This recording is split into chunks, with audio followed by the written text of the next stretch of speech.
What's up, everybody? I'm former quarterback Malik Rosier, and if football, sports interviews, and having a good time interests you, then make sure to click the like and subscribe button as it really does help support this channel, and it also makes sure that you guys never miss a new video.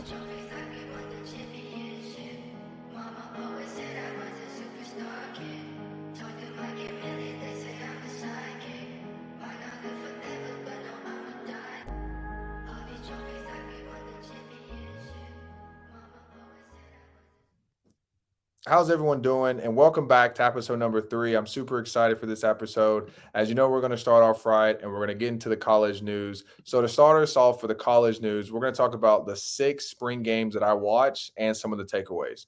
So, number 1 is Texas. Number 2 was Clemson. Number 3 is Georgia, Ohio State, Tennessee, and Miami. So, let's break these down one by one. And I'm only going to give you guys about 3 just basic bullet points and kind of go into detail from there. So number 1, Texas. Quinn Ewers looked super comfortable in the pocket. He threw a lot of good deep balls, and I am super excited to see what Texas does this year.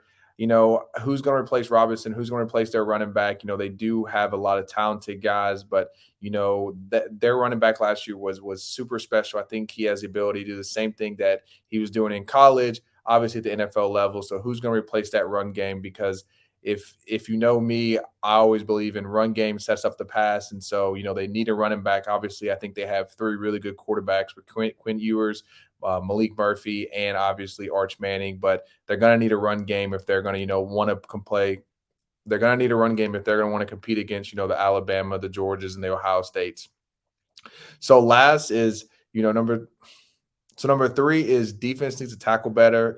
I didn't watch all of it. I watched, yeah, I would say about the first 2 or 3 quarters, but there were a couple of plays where there were 3 or 4 guys missing tackles. I know there was one play where a guy like broke off 2 tackles, shook another guy, ran through another tackle. And if you guys are want to compete, they're gonna have to tackle better. But I think for the most part, Texas looked good. Obviously, having the summer, having the fall camp will really help the tackling. Usually, I'll say throughout the year, tackling gets better and better the more that they do it. So I have high hopes for Texas this year.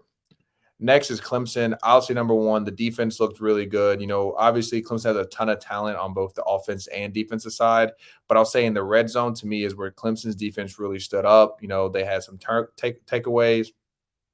The red zone is where Clemson's defense really stood up. They had some takeaways, they had a really good stops, they had, more field goals. So I'll say that the Clemson defense looked really, really good. And that's going to be something that I'm be looking forward to all year is seeing, what kind of stands that defenses make because the ACC has gotten a lot better. You're talking about the North Carolina, the FSU, obviously, Miami's still building, but there's some really good offensive teams. So, this defense is going to have some points where they give up yardage, they give up big plays. But, I've always had the mentality for a good defense, it's bend, not break. So we'll let you drive down, but we're going to hold you to a field goal. We're not going to let you, cross the line of scrimmage with the football in someone's hand.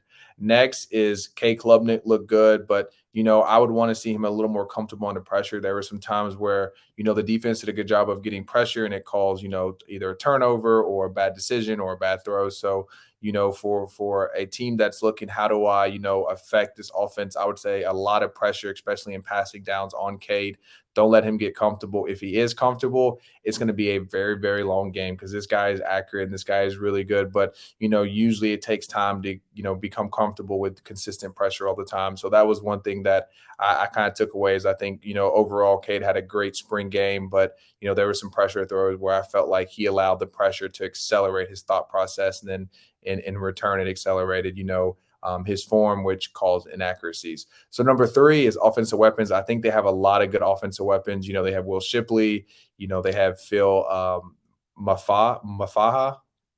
They have their running back Will Shipley. They have receivers all over the place. So Clemson's going to be a really good team, and I'm super excited to see how they compete in the ACC this year. Next is Georgia. I think Carson Beck was as good as I expect him to be. When I was there, the guy had really good fundamentals, probably the best fundamentals out of the group, but was just the youngest guy trying to grow. And now you see him, he's super accurate, on point, knows his rhythm, knows his timing. So Carson, is a guy that I expect to have a really big year. there are a lot of defensive, holes that Georgia has. I don't want to say holes as in like the kids can't compete, because there were times where we'd watch those kids at practice be like, man, like these kids need to get better. They need to get better. They're going out there winning national championships. So the guys are really good. They have a lot of talent. I have a lot of faith in Kirby and the gang that they'll get the defensive side right.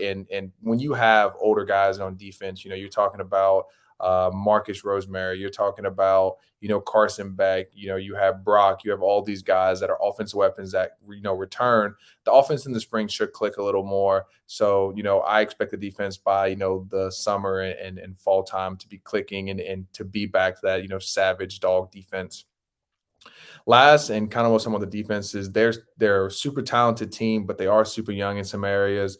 They have some offensive line guys that they're rotating in, even at their left tackle. Obviously they have a new quarterback. They're going to have, some new running backs come in. So Georgia is super stacked, and you talking about depth of talent, but they are going to be young. So, my biggest thing that I think that Georgia's really going to focus on is eliminating mistakes. It's not going to be, X's and O's, speed, height, weight. Do we stack up against teams? It's more going to be about, can we minimize mistakes due to young guys usually having more mistakes just because just it's just the nature of the game, obviously. So next is Ohio State. I really like Kyle McCord. I think he's the guy, again, kind of like Cade, needs to work under pressure. Think that there was some times where he allowed pressure to, influence his feet, which caused off balance, which then caused incomplete passes. So that's one thing that I would really work with him if I'm the quarterback coach for Ohio State.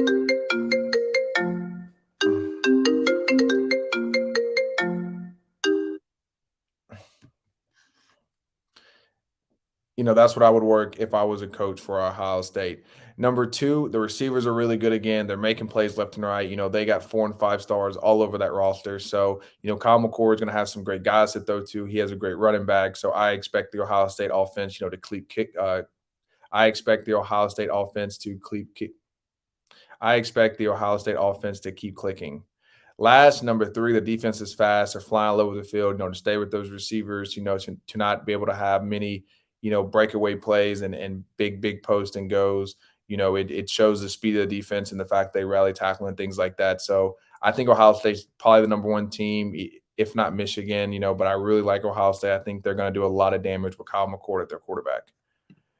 Next is Tennessee. I think at quarterback, they have three super talented but raw guys, or really two, when you're talking about Joe Milton and Nico.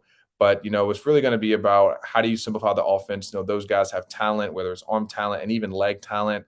But, sometimes when you add too much of that, it minimizes their ability to play because their ability to think has to outweigh a lot of stuff. So make it super easy progressions where it's 1, 2 to 3, or you're running or the ball's out your hands. And I think they're going to do a good job of that.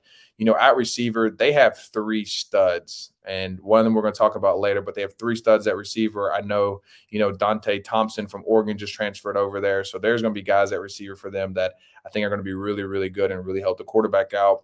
And lastly is, I know their offensive coordinator is now the head coach at the University of South Florida. So, they have an offensive coordinator change, but they're still going to be high tempo. They're still going to be spread.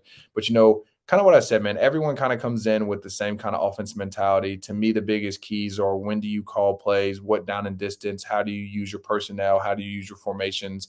And so, they're going to run a lot of the same plays, but, when he calls stuff as a new offensive coordinator for Tennessee, to me is going to be super important to the success of these young quarterbacks.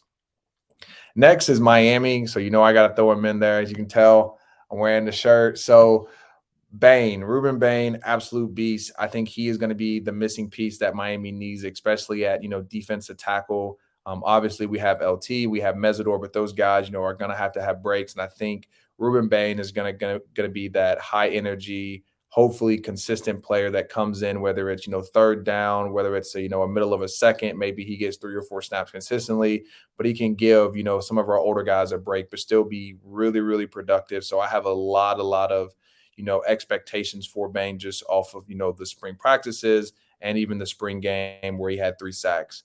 Next, I feel like Tyler Van Dyke is back, and not that he was lost last year, but I feel like this year he's a lot more comfortable. The offense is in his hands. He kind of understands, hey, if this offense fails, if this offense doesn't score points, it's on me. Coach kind of gave me all opportunities, all the schematics that I need to do to navigate, this game.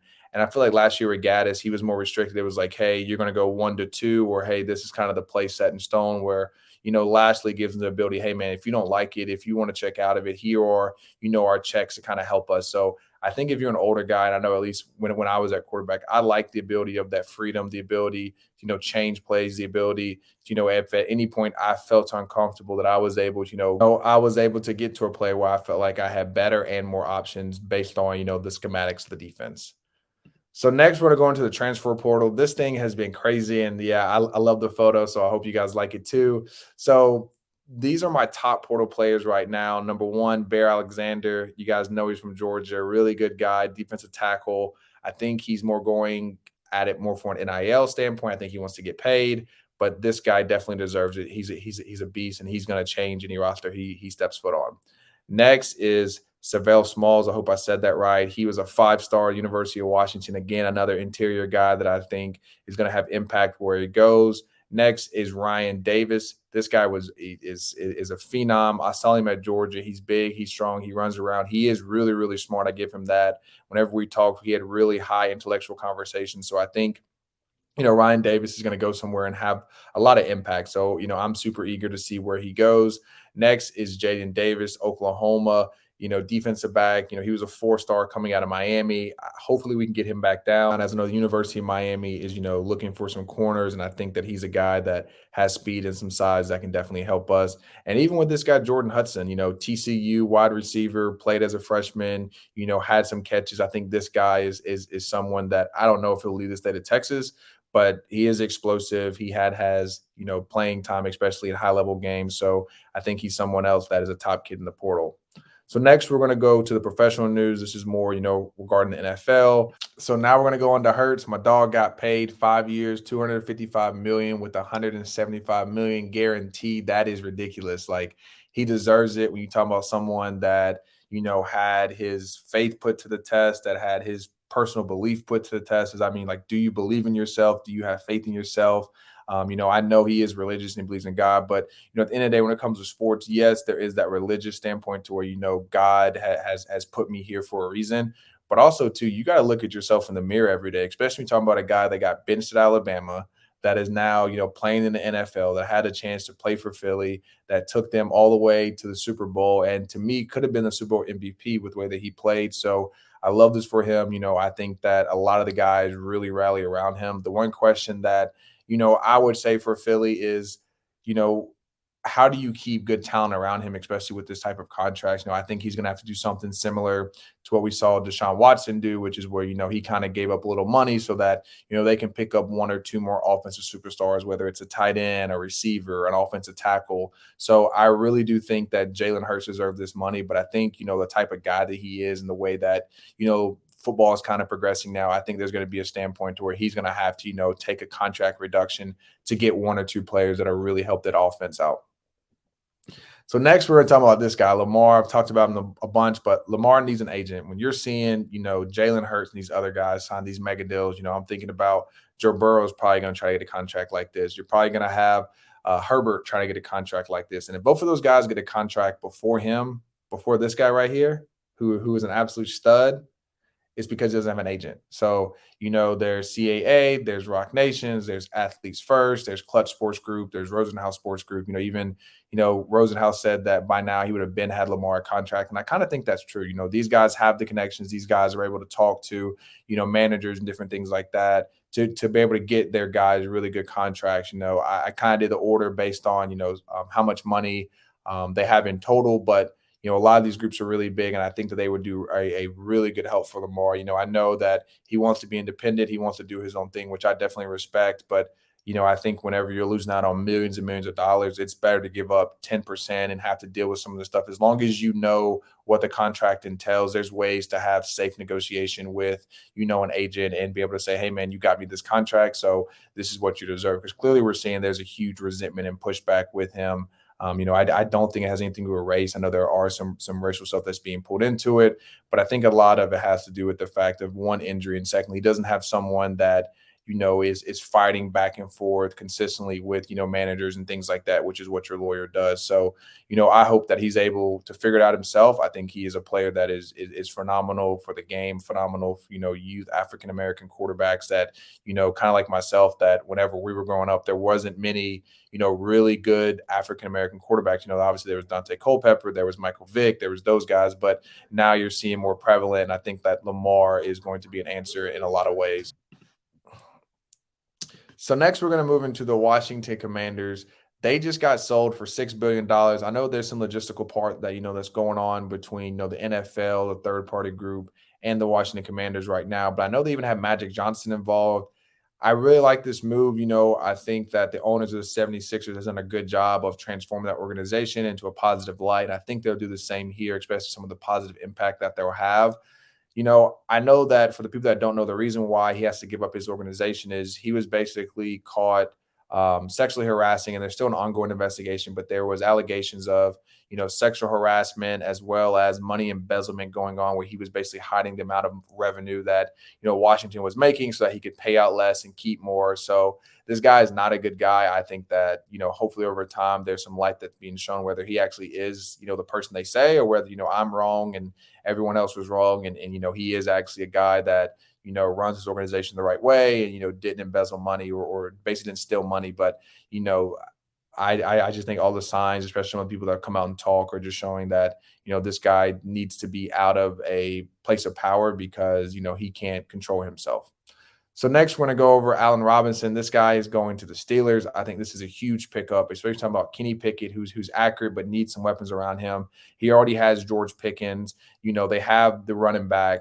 And I think that adding this piece, adding a vet, a guy that has made plays, a guy that has played in a big stage will really, really help, Kenny Pickett. Obviously, I think George Pickens is a really good outlet. But at the end of the day, they're going to start double coverage in him. They're going to start, doing things to take, George Pickens away. When you add, a guy like Allen Robinson, now you have to pick, do I double George? Do I double Al? Do I play cover two and give them the run game?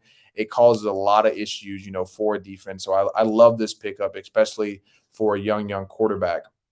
And thank you guys for watching this episode. I really do appreciate it. If you guys don't mind, make sure to like and subscribe. And if you can tag one person or, share this with one person that you think would, be interested in sports related news, then that would really, really help me. I really appreciate you guys. And I hope you guys have a great rest of your day.